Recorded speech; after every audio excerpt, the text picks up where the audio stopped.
Product development कंपनीसाठी विद्यार्थ्यांना DSA मी जसं म्हटलो, डेटा स्ट्रक्चर्स अँड अल्गोरिदम्स, याचं जास्त चांगलं काम करणं अपेक्षित आहे. सगळ्यात टॉपच्या कंपन्यांच्या त्यांच्या वेबसाईट्सवर 2 ऑप्शन्स असतात करिअरच्या टॅबमध्ये, एक तर जॉब आणि दुसरं इंटर्नशिप. त्या इंटर्नशिप मिळवण्यासाठी या छोट्या छोट्या कॉन्टेस्ट ते घेत असतात. मी एक तर IIT NIT ला असायला पाहिजे, तिथं या कंपन्या जनरली जातात.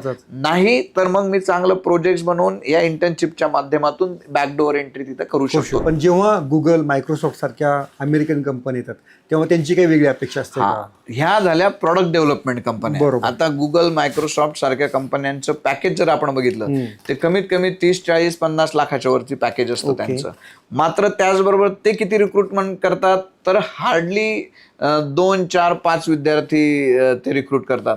म्हणजे मला तर आजच माझं मायक्रोसॉफ्टच्या एका लक्ष्मीकांत म्हणून सर आहेत, त्यांच्याबरोबर आमचं इंटरॅक्शन झालं. त्यांनी असं सांगितलं की ज्यावेळेस 1000 CV शॉर्टलिस्ट केलेले असतात त्याच्यातून फक्त 100 मुलं त्यांची टेस्ट क्लिअर करतात, त्याच्यातून 50 मुलं पहिल्या राऊंडपर्यंत जातात इंटरव्ह्यूच्या आणि त्यांचे मल्टिपल राऊंड्स ऑफ इंटरव्ह्यू असतात. तर 1000 मागे शेवटी एखादा निघतो, म्हणजे 1000 मागे एखादा मुलगा त्यांचा, तेही शॉर्टलिस्टेड रिझ्यूमे.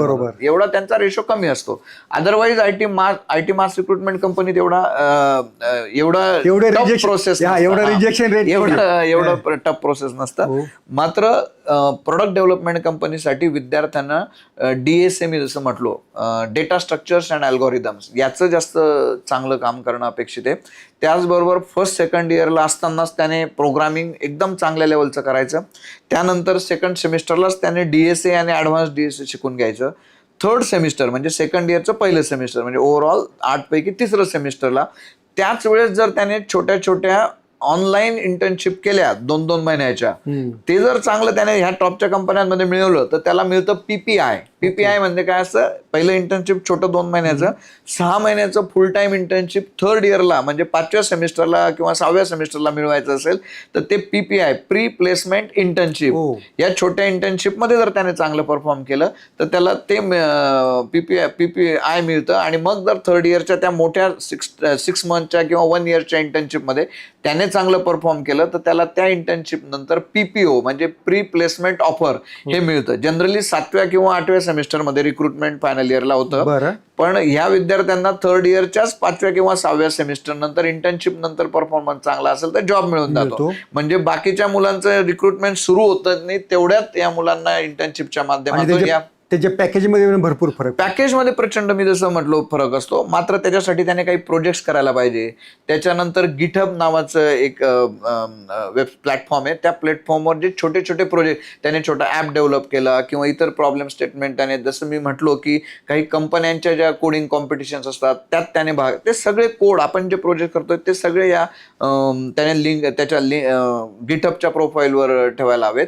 त्यानंतर लिंक्डइनचं एक स्ट्रॉंग त्याचं जर प्रोफाईल तयार केलं आणि तो रेग्युलरली ह्या ज्या कॉम्पिटेटिव्ह कोडिंग प्लॅटफॉर्म्स आहेत, LeetCode, कोडशेप सारखे, यांच्यावर रेग्युलरली जर तो प्रॉब्लेम सॉल्व्ह करत राहिला, इव्हन हॅकर अर्थच्या प्लॅटफॉर्मवरती काही इंटर्नशिपच्या कॉन्टेस्ट होत असतात. मग ह्या जर त्यांनी दिला तर त्यांना डायरेक्ट त्या इंटर्नशिपच्या माध्यमातूनच प्रोडक्ट डेव्हलपमेंट कंपनीमध्ये रिक्रुटमेंटची संधी मिळते. किंवा कोडशेप आहे, कोडशेपमध्ये विद्यार्थी जसा प्रॉब्लेम सॉल्व्ह करत जातो तसं त्याचं रेटिंग वाढत जातं.